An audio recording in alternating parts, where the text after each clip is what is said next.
오래전에 영국 런던에서 있었던 일입니다. 어느 여름날 갑자기 폭우가 쏟아지는 바람에 한 사람이 농가에 들려서 우산을 하나 빌려달라고 그랬습니다. 그때 이 농부는 자기 집에서 제일 낡은 우산을 하나 빌려주었습니다. 그 일행은 여자에게 우산을 바치고 그 지역을 떠났습니다. 며칠 후에 감사 편지와 함께 우산을 돌려받았는데 그 편지 사인을 엘리자베스 여왕이라고 적혀 있었습니다. 이 농부는 만약에 엘리자베스 여왕을 알았더라면 자기가 집에 모시고 그리고 대접도 하고 또 좋은 우산을 빌려줄 텐데 그러지 못했다고 한탄하는 그런 글을 읽어보았습니다. 이 농부와 같은 비극적인 일이 팔레스틴 땅에도 일어났습니다. 만왕의 왕이신 주님이 세상에 오셨지만은 유대 땅에 사는 사람들은 주님을 진정으로 알지를 못하고 영접하지 못하고 경배하지 못했습니다. 아쉬운 것은 세월이 오랜 지난 지금도 성탄을 맞이하면서도 진정으로 맞이하지 못하는 사람이 너무 많습니다. 어떤 선생님이 학생 40명 중학생을 모아놓고 성탄하면 무엇이 생각나느냐고 물어보니까 제일 많은 대답이 산타클로스, 그 다음에 선물, 카드, 캐롤 이렇게 얘기하면서도 예수님이 나신 날이라고 하는 사람은 한 사람도 없었다는 거예요. 어떤 설문 기관에서 성인을 상대로 크리스마스에 가고 싶은 곳이 어디냐 물으니까 백화점, 명동, 설악산, 해외여행, 그리고 제일 많이 답변한 것이 이 스키장이라고 했습니다. 지금도 한국에 벌써 스키장이 이 크리스마스를 연휴로 해서 이미 예약이 다 끝난 상태라고 그럽니다. 세계에서 가장 교통사고가 많은 날이 크리스마스 날이고 절도, 강도, 사생아 이것이 제일 많이 있는 것이 바로 크리스마스입니다. 작년 그 12월 25일에 법륜 스님이 교회에 가서 이렇게 설교를 했습니다. 제가 이 방송이 전 세계로 나가기 때문에 어느 교회라고는 말씀을 안 드리지만은 그 설교를 듣고서 이제 성도들이 기립하여 박수도 치고 담임 목사님은 이 스님이 자주 와서 설교하면 내 자리가 위태롭다 하면서 간접적으로 은혜 받았다는 것을 시사했습니다. 그리고 온 성도들과 같이 일어나서 기쁘다 구주 오셨네를 찬송을 했습니다. 전 그것을 보면서 참 오늘의 이 교회가 어디로 가는가 마음 답답한 일들을 생각해 보았습니다. 세월이 오랜 지난 지금도 이 성경에 나오는 네 부류의 사람들처럼 지금도 우리가 살고 있는 여기에도 네 부류의 사람들이 있다고 생각하면서 진정으로 이 성탄을 다시 맞이하면서 여러분 마음속에 이 동방박사의 그 경배 그리고 진정으로 아기 예수님을 찬양한 그 아름다운 모습을 저희들이 보면서 동방박사 같은 4분의 1에 해당되는 그런 사람입니다. 그래서 주님이 이 씨앗을 뿌렸을 때 비유로 말씀하면서 결국 25%만이 옥토에 떨어진 씨앗이라는 것도 생각해 보면서 오늘 본문을 통해서 진정으로 성탄을 맞이해야 되겠다는 그런 마음의 결심이 여러분에게 있기를 바랍니다. 첫째는 헤롯 왕인데 주전 47년에 헤롯은 갈릴리에서 로마의 황제 아우구스투스의 힘을 얻어서 분봉왕이 되었습니다. 분봉왕이라는 것은 로마의 정부가 왕으로 세워주는 것을 분봉왕이라고 부릅니다. 이분은 에돔 사람입니다. 로마 제국의 그 여러 번 권력 다툼에 끼어가지고 항상 이기는 편에 서서 아부하면서 결국 유대 땅을 다스리는 왕권을 취득하게 되었습니다. 이분은 자기가 왕위를 보존하기 위해서 심히도 애쓴 사람입니다. 그래서 어떻게 하면 유대인들의 마음을 살까 그렇게 생각하고 유대인들이 가장 갈망하던 성전도 재건해 주었습니다. 그리고 또 건축 기술이 상당히 그 분야의 조예가 깊어서 여러 건축물도 세운 것을 우리가 알 수 있습니다. 헤롯은 자신이 왕위가 얻은 것이 유다인에 의해서 된 것이 아니고 로마에 의해서 되어졌기 때문에 항상 자기 자리가 자기 위치를 지키는 것이 불안했기 때문에 늘 걱정에 쌓여 있을 때에 동방 박사들이 별을 보고 찾아왔다 하면서 유대인의 왕으로 태어나신 분이 어디 계시냐고 물을 때에 그는 당황하게 되고 두려워하게 되고 그리고 자기 위치를 흔들리지 않도록 참으로 잔악한 행위를 한 것을 우리가 잘 알 수 있습니다.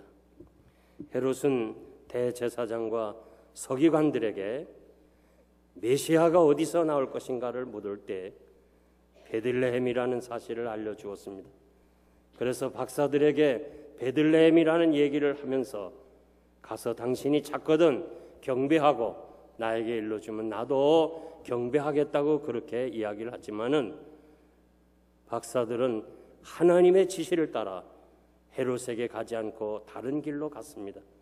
이 사실에 대해서 속은 줄 알고 당시에 베들레헴과 그 지역에 있는 2살 이하의 남자아이들을 다 죽였던 그런 사건을 우리가 잘 알고 있습니다. 이 사건은 벌써 에레미야 선지자를 통해서 라마에서 슬피 울며 크게 통곡하는 소리가 들리니 라헬이 그 자식을 위하여 애곡하는 것이라 이미 하나님께서 에레미야를 통해서 그 지역의 어린아이가 다 죽게 되는 것을 예언해 주었습니다. 헤롯은 자신의 권력을 유지하기 위해서 그 왕위를 보존하기 위해서 무차별하게 이렇게 어린아이들을 죽였던 것입니다. 인류의 구원을 위해 오신 아기 예수님을 죽이려고 했던 이 사악한 헤롯의 후예들은 오늘 이 땅에도 얼마나 많은지 몰라요. 이 성탄을 맞이하면서 자신의 그 잘못된 거, 자신의 그 치리자로서 하나님의 말씀에 비추어서 회개해야 될 사람들이 권력을 유지하기 위해서 더 좋은 권력을 얻기 위해서 이 성탄절 이 기쁜 시즌에 아부하고 권력을 남용하고 그리고 많은 사람들에게 도움을 주지 못하는 일들을 하는 사람이 너무 많이 있어요. 두 번째는 대제사장과 서기관입니다. 서기관이라는 이 직책은 바벨론 포로 시대부터 생긴 직분입니다. 바벨론 포로가 되면서 제사 직무는 끝나고 이제 그곳에서 회당이 세워지면서 율법을 가르쳐야 되고 율법을 보존해야 되고 그리고 율법을 생활에 이 적응을 해야 되는 이런 시점에서 율법을 보존하고 번역하고 가르치는 일을 위해서 서기관이라는 직분을 만들게 됐습니다. 저들이 다시 귀환해서 항상 제사장과 서기관은 언제나 함께 따라다니면서 저들은 지식적으로 모든 것을 잘 알았어요. 그래서 헤롯 왕이 물을 때 미가 선지자가 예언한 것처럼 메시아가 이 베들레헴에 탄생한다는 이 사실을 잘 알고 있었어요. 그래서 자신들의 지식을 통해 가지고 알려주었지만은 알고만 있었고 믿질 않았기 때문에 제사장과 서기관들은 예수 그리스도를 십자가에 못 박는데 앞장섰던 것을 우리가 잘 알 수 있습니다. 우린 여기서 중요한 교훈을 얻는데 아는 것으로 끝나면 안 돼요. 우리의 신앙이 지식에 머물러서는 안 돼요. 아는 것과 믿는 것이 하나가 돼야 돼요. 에베소서 4장 13절 말씀 보면 우리가 다 하나님의 아들을 믿는 것과 아는 일에 하나가 되어 온전한 사람이 되어 그리스도의 장성한 분량에 충만한 데까지 이룬다고 그랬어요. 우리가 지식적으로 알면 온전한 사람이 못 돼요. 지식으로만 성경을 안다면 우리의 믿음이 성장하지 못해요. 믿음만 가지고도 안 돼요. 아는 것과 믿음이 하나가 될 때 온전한 하나님의 사람이 되고 거기에서 우리의 신앙이 성장할 수가 있는 것입니다. 마가복음 3장 11절 말씀 보면 더러운 귀신들도 어느 때든지 예수를 보면 그 앞에 엎드려 부르짖어 가로되 당신은 하나님의 아들입니다. 귀신도 예수님을 하나님의 아들이라는 것을 알았어요. 야고보서 2장 19절 말씀 보면 내가 하나님을 한 분이신 줄 믿느냐 잘하는도다. 귀신들도 믿고 떠느니라. 믿음만 가지면 안 돼요. 귀신도 한다는 거예요. 왜 사탄이 이렇게 예수 그리스도를 대적해요? 아는 것과 믿는 것을 따로따로 가지기 때문에 그래요. 아는 것과 믿는 것은 동전의 양면성처럼 하나가 돼야 온전한 사람이라는 거예요. 교회 안에도 마찬가지예요. 너무 믿음만 강조해가지고 결국 열심히 믿는다 하면서 이단에 빠지고 신비주의에 빠져요. 어떤 분은 아는 것에 치중해요. 성경 많이 알아요. 성경 많이 연구해요. 그렇지만 믿지 않아요. 그렇기 때문에 신앙의 성장을 가져올 수가 없는 거예요. 우리 주님은 하나님을 믿으라 또 나를 믿으라고 말씀하셨고 영생은 유일하신 참 하나님과 그의 보내신 예수 그리스도를 아는 것이라고 그랬어요. 여러분들이 성탄을 맞이하면서 예수 그리스도를 알아야 돼요. 동시에 예수 그리스도를 나의 구주로 믿어야 되는 거예요. 이 두 가지가 병행하지 아니하면 우리는 온전한 사람이 못 되고 오히려 교회 걸림돌이 되고 하나님의 영광을 가릴 때가 많이 있어요. 저는 믿음이라는 것은 터전이라고 생각해요. 이 터전 위에 진정으로 그리스도를 알아 그 집을 세워야 돼요. 땅만 있으면 뭐해요? 잡초가 우거지는데. 기초가 튼튼해야 되지만은 그 위에 신앙의 집을 짓는 것은 아는 것과 믿는 것이 하나가 돼야 될 줄 믿습니다. 신학을 공부하고 믿음이 없어서 목사가 되지 않은 사람은 교회 걸림돌이 돼요. 요즘 한국 교회를 그렇게 비난하고 목사를 비난한 사람들이 누구예요? 신학을 공부하고 목회하지 않는 사람들이에요. 아는 것만 가지고는 안 돼요. 우리가 아는 것과 믿는 것이 하나가 돼서 주님이 원하시는 분량에까지 자라가는 여러분 되시기를 바랍니다. 성탄을 맞이해서 아는 사람 많아요.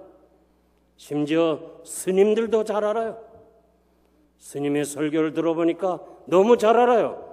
그러나 믿지 않는 거예요. 예수를 당신의 구주로 영접하지 못한 거예요. 그런 사람이 어떻게 강단에서 설교를 할 수 있냐 말이에요.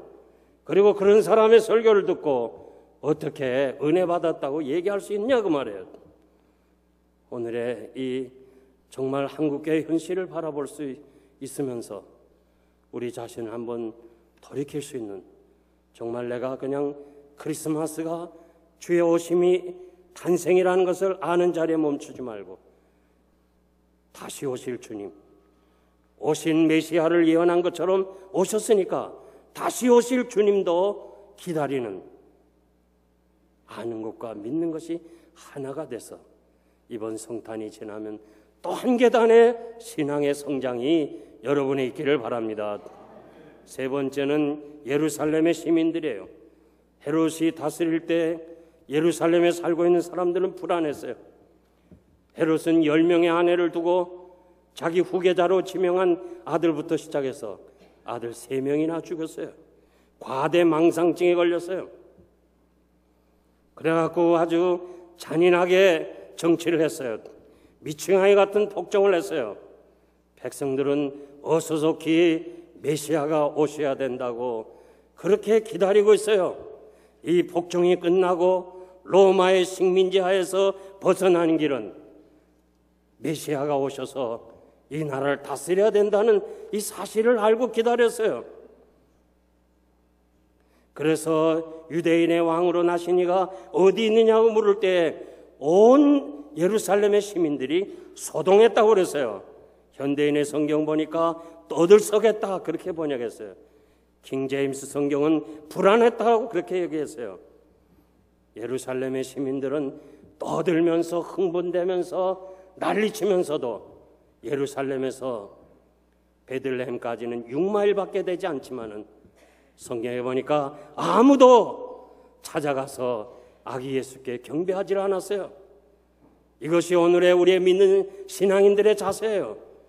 죄악의 밤을 한탄하면서 어서서히 주의 재림이 임해야 되겠다고 사모하면서도 진짜 우리는 주의 재림을 사모하지 못하고 성탄을 맞이하면서 예언대로 구약의 모든 성경이 예수 그리스도의 오심을 예언한 그대로 된 것처럼 다시 오실 주님도 그대로 될 거라고 믿고 우리가 사모하고 기다리는 이 자세보다는 세상 사람들처럼 떠들썩하게 지내고 보내는 일이 너무 많은 거예요. 그러므로 여러분, 어떻게 하든지 우리가 예언대로 오신 주님께서 예언대로 다시 오실 것이라고 하는 이 주님을 대망할 수 있는 이런 아름다운 기회가 되기를 바랍니다. 마지막으로 동방박사입니다. 누가복음에는 예수님의 나심을 첫 번 증인으로 나선 분은 목자였는데 마태복음에서는 동방박사라고 그랬습니다. 박사는 천문학자고 별을 연구하는 점성가들입니다. 당시에 덕망 있는 지혜 있는 자를 가리켰습니다. 오늘의 박사의 개념이 아닙니다. 민수기 24장 17절 보니까 발람 선지자가 한 별이 야곱에서 나오며 한 올이 이스라엘에서 일어나서 모압을 이편에서 저편까지 쳐서 파하고 또 소동하는 자식들을 다 멸하리라는 이 한 별의 예언을 저들은 기다리고 사모하고 바라보고 있었습니다. 바로 발람은 유브라데 강변에 살았던 사람이기 때문에 이 예언은 바벨론에 사는 그 지역에서부터 이 예언이 퍼지기 시작했어요.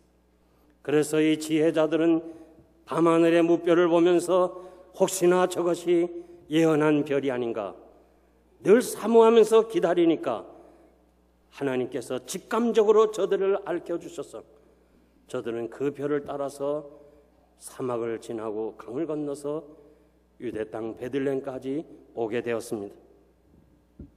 저들은 헤롯 왕에게 물었고 그리고 베들레헴을 찾아갔습니다.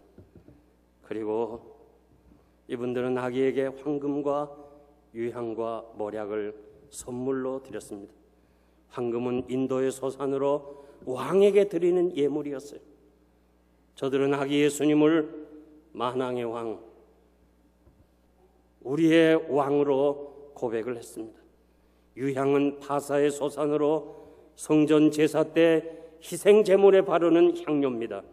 저들은 아기 예수님을 만인의 죄를 속량하기 위해서 이 땅에 구주로 오신 우리의 죄를 사해 주시는 대제사장으로 고백했습니다.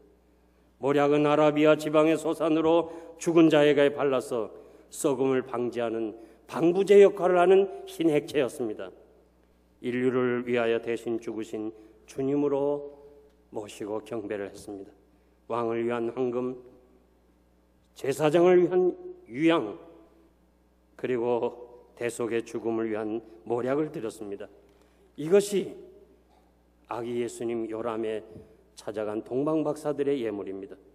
초대교회 경건한 성도들은 황금을 변하지 않는 믿음으로 생각하고 끝까지 순교하면서까지 심지어는 토굴에서 숨어서 살면서도 믿음을 지켰습니다. 유향은 올라가는 기도로 해석하고 저들은 매일처럼 날마다 하나님께 기도함으로 영적인 충만함을 가지고 그 어려운 세상을 믿음으로 살았습니다. 몰약은 고난의 인내로 해석하고 주님을 위하여서 고난의 길을 일부러 닦겠어요. 저들은 사자의 밥이 되고 때로는 정말 톱밥으로 켜는 그 아픔을 당하면서까지도 주님의 고난에 동참하는 그것으로 기뻐하고 끝까지 믿음을 간직한 것을 우리가 잘 알고 있습니다. 사랑하는 성도 여러분, 우리는 다시 성탄을 맞이합니다. 진정으로 예수 그리스도를 나의 왕으로 모시고 나의 마음의 왕자에 그분을 모시고 그분의 명령 따라서 말씀대로 살겠습니다. 날마다 숨쉬는 것과 같이 하나님 앞에 기도하면서 영적 교제를 누리면서 그리고 주님이 십자가에 고난을 당하신 그 사실을 묵상하면서 나도 주님 위하여 고난의 길을 가겠다고 하는 이 뜨거운 헌신과 결단이 여러분에게 있어지기를 바랍니다. 이제 결론적으로 말씀드립니다. 유대인의 왕으로 오신 메시아는 유대인들에게 감추어졌다고 그랬습니다. 우리 주님이 나시고 성장하시고 가르치시고 기적을 베푸신 그 유대 땅에는 사람들에겐 감추어 주시고 저 동방의 이방 바벨론의 사람 동방 박사들에게는 참으로 계시하시고 깨닫게 하셔서 경배하게 하신 것처럼 전혀 상관이 없는 저 아시아의 끝머리 이 코리아라고 하는 그 작은 한 모퉁이에서 태어난 우리들에게 이 메시아의 그 확신을 주시고 예수 그리스도를 구주로 영접하고 그분을 위해서 살게 하신 이 은혜를 생각할 때 얼마나 감사하냐고요. 응? 우리가 이 성탄을 맞이하면서 유대 땅에서 유대인들에게도 감추신 이 진리를 우리로 하여금 깨닫게 하소서. 우리가 하나님을 찬양하고 다시 오실 메시아를 기다리게 됐다는 건 너무너무 감사한 거예요. 우리가 성탄을 맞이하면서 정말 우리 마음속에 예수 믿게 된 거, 하나님의 자녀가 된 거, 우린 진심으로 하나님 앞에 감사해야 될 줄 믿습니다. 계시록 22장 16절 보면 예수님은 자신을 가리켜 나는 광명한 새벽별이라. 새벽별은 아침을 알리는 별입니다. 우리는 동방 박사들이 그 발람 선지자가 예언한 한 별의 걸 사모하면서 기다리면서 결국 그 축복을 체험한 것처럼 이 광명한 새벽별을 기다리는 하나님의 사람들이 되시기를 바랍니다. 오늘 우리가 살고 있는 현실은 너무 암담해요. 너무 죄악의 밤이 깊었어요. 이걸 어떻게 누가 고치겠어요? 대통령이 못 고쳐요. 정치가 못해요. 경제가 못합니다. 교회가 못합니다. 주의 종들이 못합니다. 오직 주님만이 해결하시는 거예요. 주님이 다시 오셔야 이 전쟁이 종식되고 사람들의 마음에 평화와 행복이 올 거예요. 저는 미국의 그 총기 사건으로 그 철없는 정말 순수한 아이들이 죽어가는 모습 보면서 금년에도 얼마나 많은 사람이 죽었는지 몰라요. 그런데 며칠 전에 보니까 총기협회 부회장은 나서서 기자들 앞에서 총은 가져야 된다고 그렇게 얘기하는 걸 보면서 이걸 어떻게 누가 고쳐요? 이 미치광이 같은 이런 사람들이 정말 자기 자신도 어떻게 할 수가 없어서 그냥 난폭하게 행하는 이걸 어떻게 고쳐요? 누가 고쳐요? 하나님이 가장 싫어하는 우상을 섬기는 사람하고 같이 강단에 서서 설교를 해야 되는 거 이건 누가 고쳐요? 그것이 오히려 더 좋고 그것이 더 훌륭한 목사라고 칭찬하는 이 분위기를 누가 고칠 수 있냐고 말해요. 오직 주님만이 오셔야 이 어두운 밤을 새벽에 낮으로 영광스러운 행복한 세계로 만들어 주실 것을 믿습니다. 그러므로 사랑하는 성도 여러분, 새날이 온다는 사실을 기억하고 우리에 있는 현재의 위치에서 새별을 기다릴 수 있는, 새벽별을 기다릴 수 있는 이러한 신앙으로 여러분들이 다시 돌아가야 될 줄 믿습니다. 동방박사들이 예수님을 만나러 오는 길은 별의 안내를 받아야 돼요. 물어봐야 돼요. 그러나 예수를 만난 후에, 아기 예수를 영접한 후에는 분명히 길이 있어요. 생명의 길이 있어요. 영생의 길이 있어요. 어느 길이 축복의 길인 걸 알았기 때문에 묻지 않고 다른 길로 갔다고 그랬습니다. 여러분들이 이 하늘에, 그 넓은 하늘을 나르는 헬리콥터, 자기 마음대로 나르는 것 같죠? 자기 마음대로 나르는 거 아니에요. 지상의 고속도로 길을 따라서 날아가야 길을 잃지 않고 목적지에 도달하는 거예요. 광야 같은 세상에서 여러분들이 길을 잃지 않기 위해서는, 방황하지 않기 위해서는, 정말 주어진 생애를 아름답게 살기 위해서는, 하나님 앞에 쌓여지는 이 복된 생애를 살기 위해서는 하나님의 말씀 따라서 우리의 인생들이 가는 길이 아니라 다른 길, 말씀 따라서 축복의 길, 이 길 따라서 믿음으로 승리하는 여러분 되시기를 바랍니다.